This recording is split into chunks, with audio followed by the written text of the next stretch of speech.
Hey, peace, world. Thanks for pressing play on another Pay Me No Mind sports and entertainment video. I'm the channel owner or the creator here, Wood.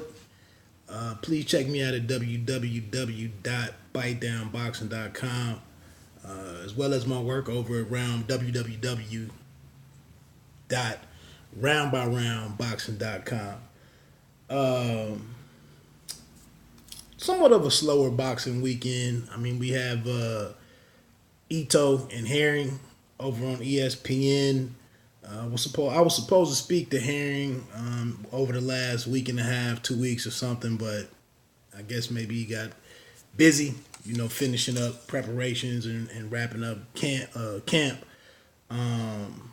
It's gonna be easy. I didn't go back and watch that Ito fight against Christopher Diaz.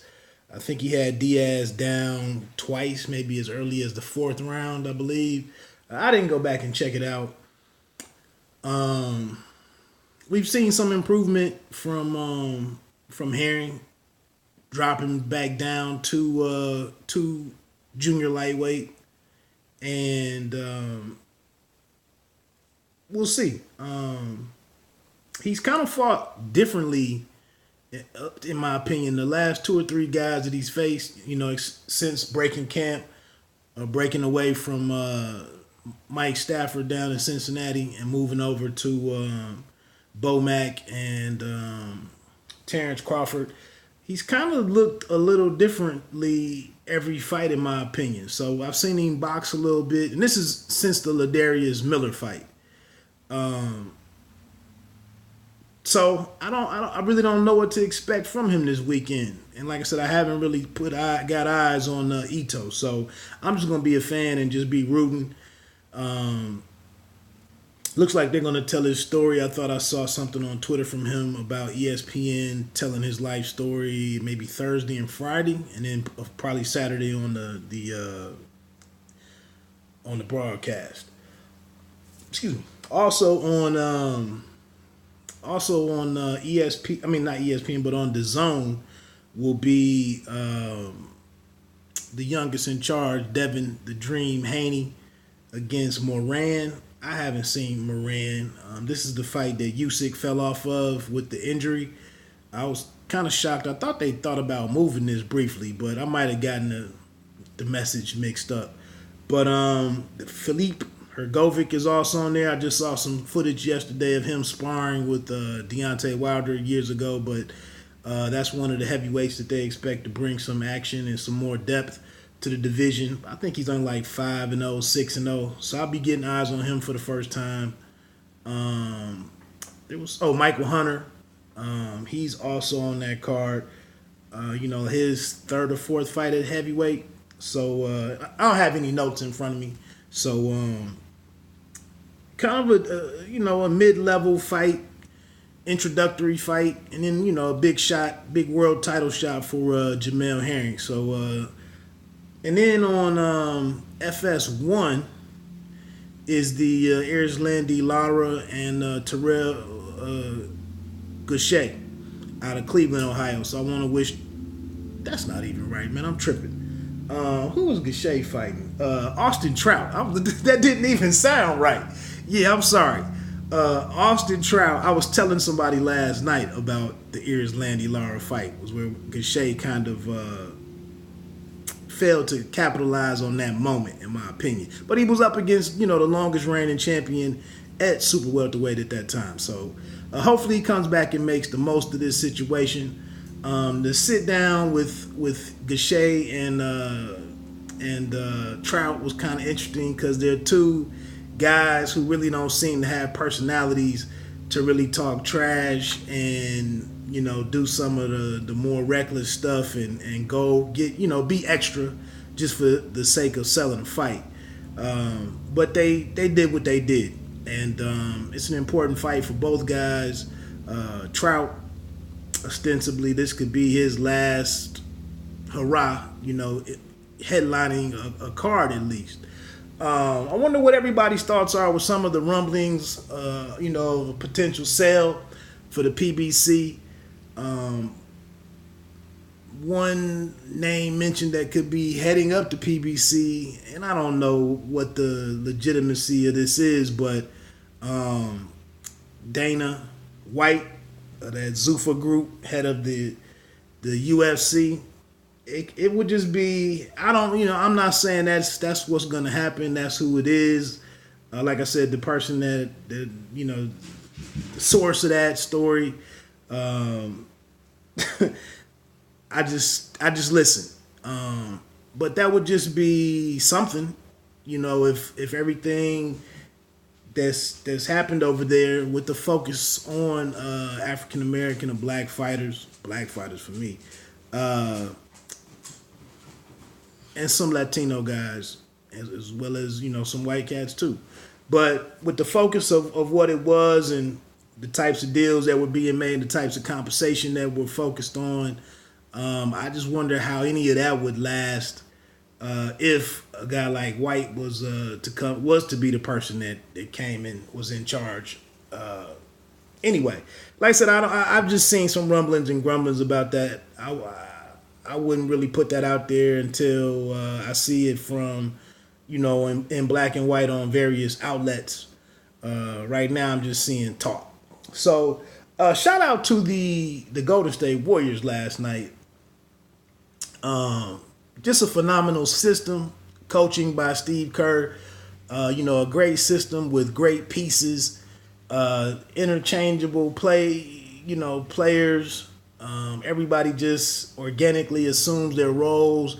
These guys can go on phenomenal runs with the 3-point shooting. They play the right amount of defense. They get in the passing lanes. The one thing that you would think where they would be challenged is rebounding, since they basically go without a center. But Kevon Looney is doing his thing. Draymond Green, helps out on the boards. Steph even, did enough to get a triple-double. And I think, was it last year maybe, when he averaged like 8 rebounds a game? So they just play ball the right way, man. And it's a shame that the discussion or some of the narratives coming out of this is that they're better without KD. I just think they're two separate teams without him. That win right there moves them to 34-4, I believe, without KD on the court. And that says something. But they still brought him in for a certain reason, and that was because those guys couldn't get shots off late against an elite player with great size in LeBron James. So I don't, like I said, it's fun. I think though, and that's the dope thing in this situation, in my opinion, is that a lot of these guys, a few of these guys deferred to Kevin Durant and welcomed him in, made no complaints, said nothing. The ball runs through him. He gets a lot of the great shots, etc., etc. Everybody else, chips in where they need to. And a lot of teams a lot of great players, top level players, wouldn't be able to make that same type of sacrifice so seamlessly, and we not hear nothing about it, and we not see tweets and passive aggressive stuff. As you see in Boston, these guys went to the Eastern Conference Finals last year, missing 2 key players in Irving and Hayward, and they welcome those guys back. They ain't welcome. I'll use that term loosely, but they get those guys back, and then they turn around and struggle throughout the regular season, and then don't even make it past the second round of the playoffs. So to me, that's a testament to the maturity of those guys, the nucleus. That's why I can root for that team, and that's why I find them interesting. The job is still more important than the individual, and it's teamwork there, and it's intelligent play too. Like I mentioned, when I went to a physical therapy session for my back a couple of weeks ago, I read in the magazine that they still shoot the most 2-pointers. And I think that's what kills me with some of these teams who want to play them and try to outshoot them from behind the three, and don't realize that much like Milwaukee, the 3-point shots are falling, but in between that, they keep the score accumulating with 2-pointers. I see Steph get key drives to the basket, key layups. When people guard him tight out at the arc, he'll dribble 3 or 4 dribbles inside and shoot the mid-range jump shot. Whereas you got a lot of these teams in the field who, I'm going to take this 3-pointer. They're bigs. I'm going to take this 3-pointer, and it's senseless. So it's great to see them play ball. 2 guys having a triple double is phenomenal. And I'll end it with an unpopular take. I know people love AI, but I take Steph Curry over AI for my team, and I don't think twice about it. I know AI changed the league. I know he was tough. He was exciting. He was box office. All the charisma and the look, the it factor, all of that stuff. But for me, I don't know if I